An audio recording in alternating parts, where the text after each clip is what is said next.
कहानी है चांदी का घड़ा।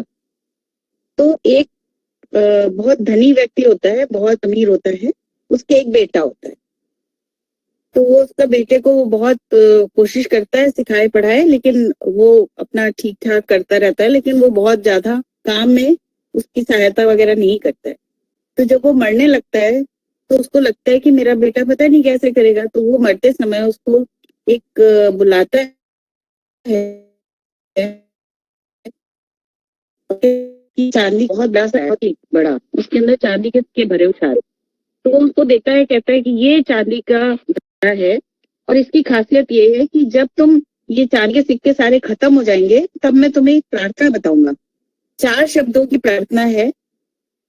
वो 4 शब्दों की प्रार्थना उसके कान में उसको बताता है। कहता जब ये तुम 4 शब्दों की प्रार्थना करोगे तो तुम्हारा घड़ा फिर से भर जाएगा। तो वो लड़का कहता है अच्छा तो बहुत ही बढ़िया है। वो उसको याद कर लेता है 4 शब्दों की, उसके कान में उसका फादर उसको बताता है और फिर उसकी डेथ हो जाती है। फिर लड़का इतना सारा धन पाके बड़ा खुश होता है क्योंकि उसमें बहुत सारे चांदी के सिक्के होते हैं। तो वो उनको खर्च करना शुरू कर देता है और खर्च करते बहुत ज्यादा धन था। तो उसने जो उसको बहुत 1 साल 2 साल 3 साल 4 साल 5 6 साल तक वो उसको खर्च करता रहता है, वो खत्म नहीं होता धन। फिर एक दिन वो देखता है कि अब तो सारा धन खत्म हो गया, लेकिन इस बीच वो इतना निश्चिंत हो गया था कि वो प्रार्थना ही भूल गया। उसको याद ही ना आए कि वो प्रार्थना क्या है।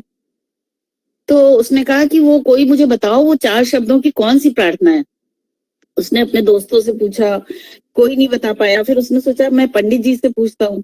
तो पंडित जी से पूछा तो पंडित जी ने कहा कि तुम कहो कि हे ईश्वर मेरी मदद करो, ईश्वर मेरी मदद करो, 4 शब्दों की प्रार्थना। तो उसने वो भी कहा, बोला नहीं ये तो नहीं है, ये नहीं कहा था, कुछ और कहा था। तो फिर वो दूसरे दिन एक और विद्वान थे वहां पे, वो जा रहे थे। तो उससे उन्होंने कहा, तो उसने कहा कि कहो ईश्वर मुझे धन दो। तो उसने कहा ये भी नहीं है, ये भी उसने वो करा, सोचता रहा। तो उसके बाद उसने एक और जगह ऊपर गया। तो उसने कहा कि तुम ये कहो ईश्वर तुम मुझे शक्ति दो। तो उसने कहा इसका भी कुछ नहीं, उसको नहीं लगा कि ये भी नहीं है। तो वो बहुत परेशान हो गया, इतना दुखी हो गया कि आके बैठ गया, धन सारा खत्म हो गया उसके पास और उसे कुछ आता जाता भी नहीं था। तो वो ये सोचने लगा कि करूं तो करूं क्या। इतने में एक फकीर आया। वो फकीर जो था भूखा था बहुत ज्यादा। तो उस लड़के इतना दुखी था, उसने देखा कि उसके पास थोड़ा सा खाना बचा हुआ था। उसने कहा आप ये खाना खा लो। तो उसने वो खाना खा लिया फकीर ने। बहुत प्रसन्न हुआ क्योंकि वो बहुत भूखा था।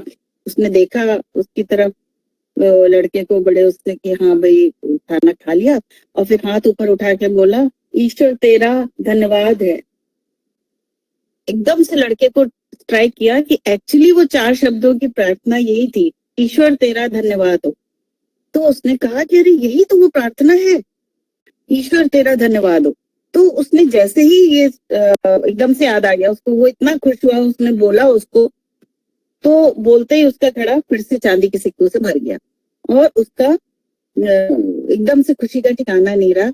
लेकिन उस समय उसको एक बात बहुत जोर से समझ में आई, जो हम सबको भी समझ में आनी चाहिए, कि ये चांदी के सिक्के खुशियां हैं और जो प्रार्थना हमें कहनी है वो है we have to be thankful to God and everything which we got.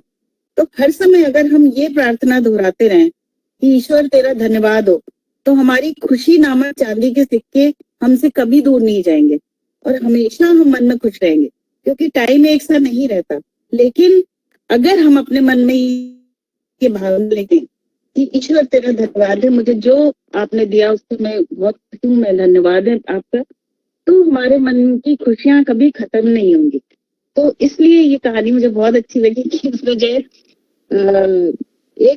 ये वाकई मन की अगर फीलिंग है, अगर आप मन से अपने सोचे रियली मैं थैंकफुल हूँ, तो आपके मन से खुशियां जाएंगी ही नहीं और आप हमेशा खुश रहें। और इसमें वो दान वाला फैक्टर भी है, दान किया उसको अपना